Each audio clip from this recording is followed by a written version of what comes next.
आज परिस्थिति ये है कि एनसीपी ने महाराज जिहादी जमात के साथ टाई अप कर लिया, अनाउंस हो गया।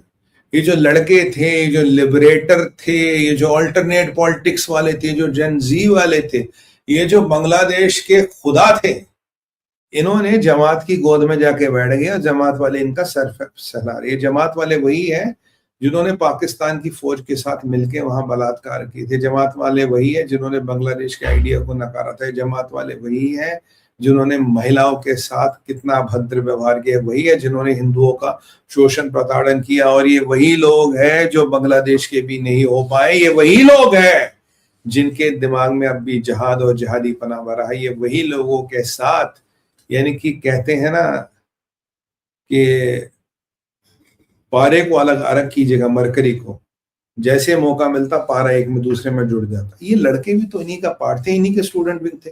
सीआईए ने बेवकूफी की, चाइना और पाकिस्तान ने उसका एडवांटेज लिया। सीआईए वाले है ही एक नंबर के फुद्दू। They created the way for China and ISI to do the work. और हदी को आईएसआई ने मरवाया। मैं फुल डंके की चोट पे कहता हूँ, हदी को आईएसआई ने मरवाया। अब ये जो एनसीपी के लड़के हैं, इन्होंने सब कर लिया टाइप, और एनसीपी में भी आ गई फूट, क्योंकि वो जो लड़का गया है तो कुछ महिलाएं भी थी उनमें से। सबको लग रहा था माशाल्लाह इंशाल्लाह 300 सीटें। रहमान भाई तुम कहाँ लड़ोगे, रफीक भाई तुम कहाँ लड़ोगे, सलीम भाई तुम कहाँ लड़ोगे, नुसरत बहन कोई नहीं होती, सॉरी नुसरत जान तुम कहाँ लड़ोगे। बहन तो कोई होती नहीं ना यहाँ पे, तो जान तो मामला ही गड़बड़ है कॉन्सेप्चुअली। तो अब नुसरत सबने सीटें बांट रखी थी। फिर ऊपर से आदेश आया ऐसा का बेटा तुम्हें 30 सीटें मिलेगी, तुम्हारी औकात इतनी है, 10% सीटों पे तुम लड़ोगे, इससे ज्यादा हसरत है मत रखना, वरना हदी याद है ना क्या हुआ। तो फिर अब वहां लड़ाई हुई। अब उनमें से काफी कह रहे जी हम तो बीएनपी के साथ टाइप कर रहे, कुछ कह रहे हम इंडिपेंडेंट लड़ेंगे। तो अच्छा लड़ो लड़ो, बहुत मजा आएगा, मुझे लड़ो। पहले बीएनपी के साथ टाइप, लड़का में गैंग।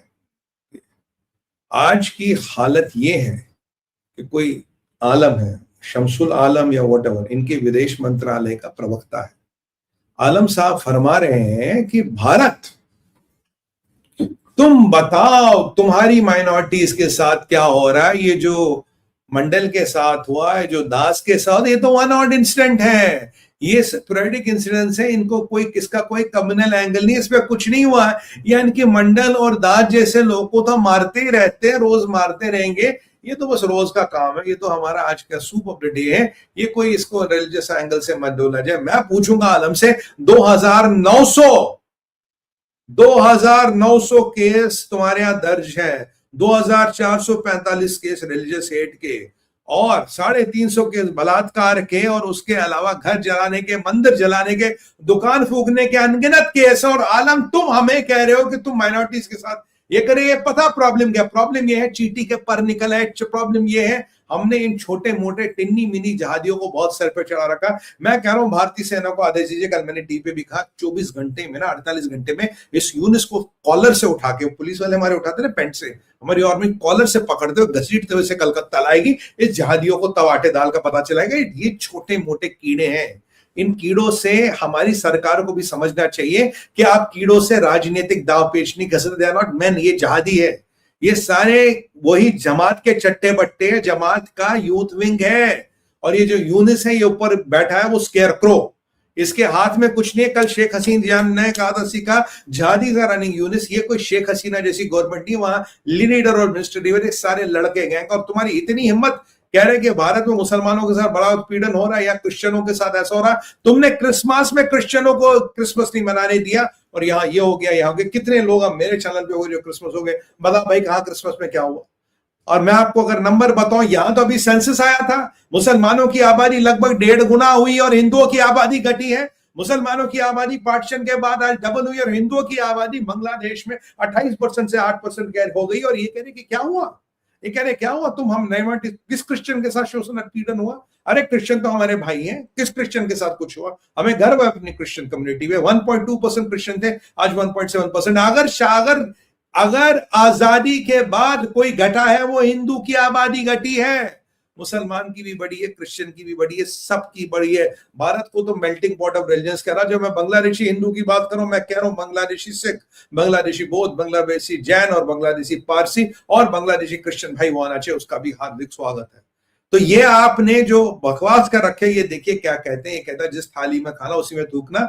और ये हदी का गैंग, क्या नाम है इनका, इनकलाब मोर्चा, इनकलाब, ये इनकलाब मोर्चा वाले कह रहे हैं कि 24 घंटे का टाइम तुम्हें दे रही यूनिट, सारे भारतीयों का वर्क परमिट कैंसिल कर दो, सारे भारतीयों का वर्क परमिट कैंसिल कर दो,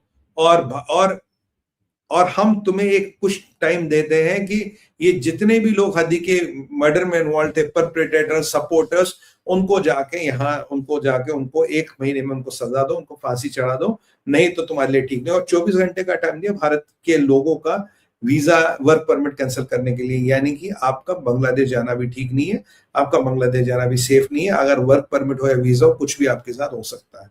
ये हदी की गैंग ने, क्योंकि हमने उनको एक्सपोज किया, हमने बोला भाई ये तो आईएसआई ने करवाया, वो तो हदी, अगर हदी हर लड़का इंडिपेंडेंट 8-8 सीटें लड़ने लगा, जो आईएसआई का मेगा प्लान था इस्लामाइजेशन ऑफ बांग्लादेश, वो तो खुद ही फेल हो जाएगा। उसको बचाने के लिए तुमने हदी को मारा ताकि बाकी लड़के चुपचाप बैठे रहे, ताकि बाकी लड़के जो 10% सीटों के लिए राजी हो जाए। अगर एक एक लड़का 8-8 सीटें लेगा तो बाकियों के लिए क्या बचेगा? जो मेगा प्लान था ये उसमें फिट नहीं हो रहा था, इसलिए हदी को मारा गया। हदी को मार के बाकी चीजें फिट कर दी गई। मुझे बताओ यार, क्या हम तुम्हें बेवकूफ लगते हैं? हदी के कातिल यहाँ आ गए, फिर यहाँ से मेघालय गए, यहाँ से वहां गए। अबे तुम क्या ताली बजा रहे थे, पकोड़े तल रहे थे?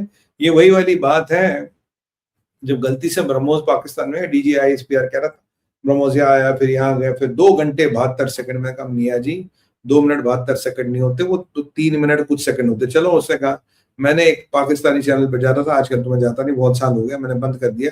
मैंने कहा एक बार बताओ, तुम्हारा क्या DGISPR पकोड़े तल रहा था? किया क्या रोकने के लिए? क्या किया? हदी यहाँ आए, कातिल यहाँ गए, फिर यहाँ से मेघालय गए, भारत का संरक्षण मिला, जबकि भारत ने बिल्कुल साफ मना कर दिया। सवाल यह, अगर भारत आए गए तो तुम क्या कर रहे थे? तुम घुंघरू बांध के मुजरा कर रही थी क्या? तुम्हारी पुलिस और तुम्हारी सेना क्या कर रही थी? भाई खीरा मंडी तो वो है, पन्ना मंडी तो तुम ही हो। पन्ना मंडी में भी मुजरा होने लगा क्या आजकल? कर क्या रहे थे तुम? ये सब बकवासबाजी बंद करो, क्योंकि मैं आपको कह रहा हूं बांग्लादेश फटने वाला बॉस। बांग्लादेश किसी के हाथ आने वाला नहीं। मुझे अपनी डाउट है कि इलेक्शन होगा नहीं होगा।